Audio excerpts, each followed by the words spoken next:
خودت گفتی قراره پای این عشق همه دیوونگیمونو بذاری. خودت گفتی میشه رویا رو حس کرد تو این خونه از این حالی که داری.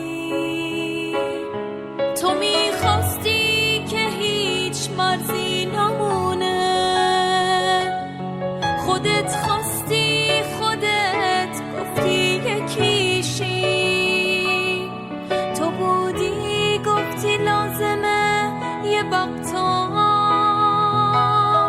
اسیر بازیای زندگیشی.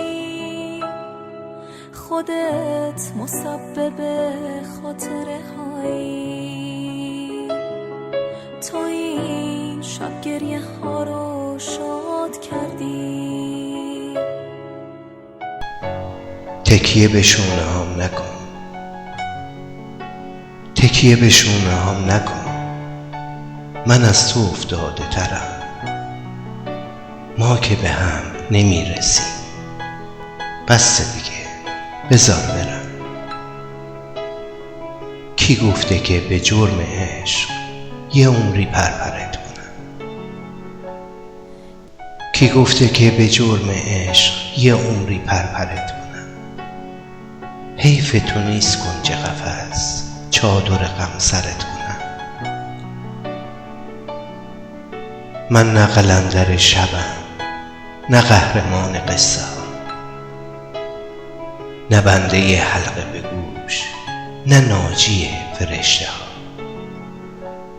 من عاشقم،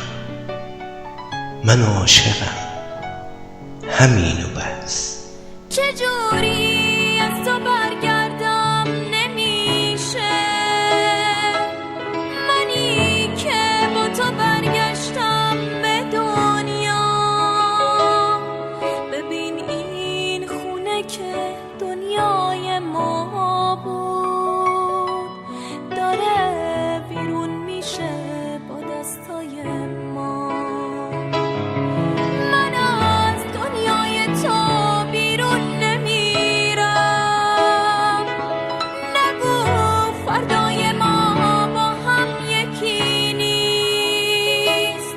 چه فرقی داره بی تو زنده بودن، همیشه زنده بودن زندگی نیست. خودت مسبب خاطره هایی، تو این شب گریه ها رو شاد کردی. قصه نداره بی کسی،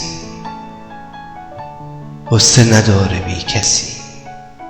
قشنگی قصه ماست که ما به هم نمیرسیم.